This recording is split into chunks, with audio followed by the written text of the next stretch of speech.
मोदी का विरोध करने वाले कुछ भी बोले, लेकिन सच्चाई अब सबके सामने आ गई है। भारत में मंदी आने की झूठी बात किसने फैलाई? देश की तरक्की देख किसे होती है जलन? भारतीय अर्थव्यवस्था ने खोली रूस, अमेरिका, ब्रिटेन, जर्मनी जैसे देशों की कुंडली। मंदी की बात पर दिया मोदी का साथ। तो सुनिए, साल 2008 का दौर था जब दुनिया के साथ भारत में भी मंदी का गहरा असर हुआ था। तब प्रधानमंत्री कौन थे? जी हाँ, सही सोच रहे हैं। उस समय कांग्रेस की सरकार थी और आदरणीय मनमोहन सिंह देश के पीएम थे। वहीं अब कुछ लोग गला फाड़ फाड़ कर कह रहे हैं कि भारत में मंदी आएगी, लेकिन सुनिए, जो काम मनमोहन सिंह नहीं कर पाए थे वो पीएम मोदी ने कर दिया है। अपने आलोचकों को हर मोर्चे पर जवाब दे दिया है। जब कई देशों में मंदी की आहट सुनाई दे रही है, तब भारत में क्या स्थिति है? रूस में महंगाई दर 15.9%, ब्राजील में करीब 12%, ब्रिटेन में 9%, अमेरिका में 9%, जर्मनी में 7.6%। वहीं भारत में महंगाई दर है सिर्फ 7.1%, बाकी देशों की तुलना में कम। तो आप इन आंकड़ों से समझ ही गए होंगे कि भारत में मंदी आने की कितने कम आसार हैं।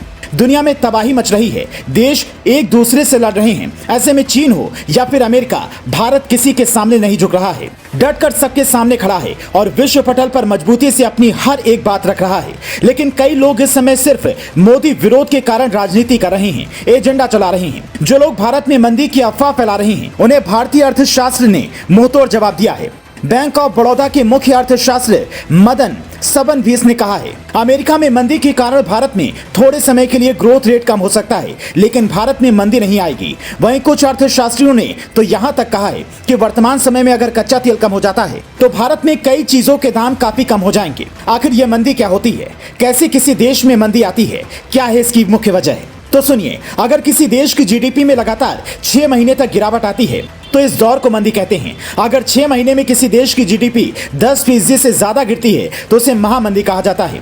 मंदी के दौरान अर्थव्यवस्था थम जाती है और लोगों की नौकरियां चली जाती हैं, कंपनियों का घाटा बढ़ जाता है। कांग्रेस के समय साल 2008 में यही सब हुआ था। शेयर मार्केट धड़ाम हो गया था, बड़ी कंपनियों ने लोगों की छटनी कर दी थी, महंगाई आसमान छू रही थी। लेकिन इस देश में मोदी विरोध के नाम पर कोई कुछ भी बोल रहा है। कोई कहता है मंदी आने वाली है तो कोई कहता है मोदी को विदेश नीति नहीं आती, ना अर्थव्यवस्था चलानी आती है, ना सरकार और ना संगठन चलाना आता है। लेकिन उसी मोदी ने बीते 8 साल में एक के बाद एक दर्जनों चुनाव जीते हैं। भारत को मंदी की चपेट में आने से कैसे बचाया जाए, उसके लिए काम किए।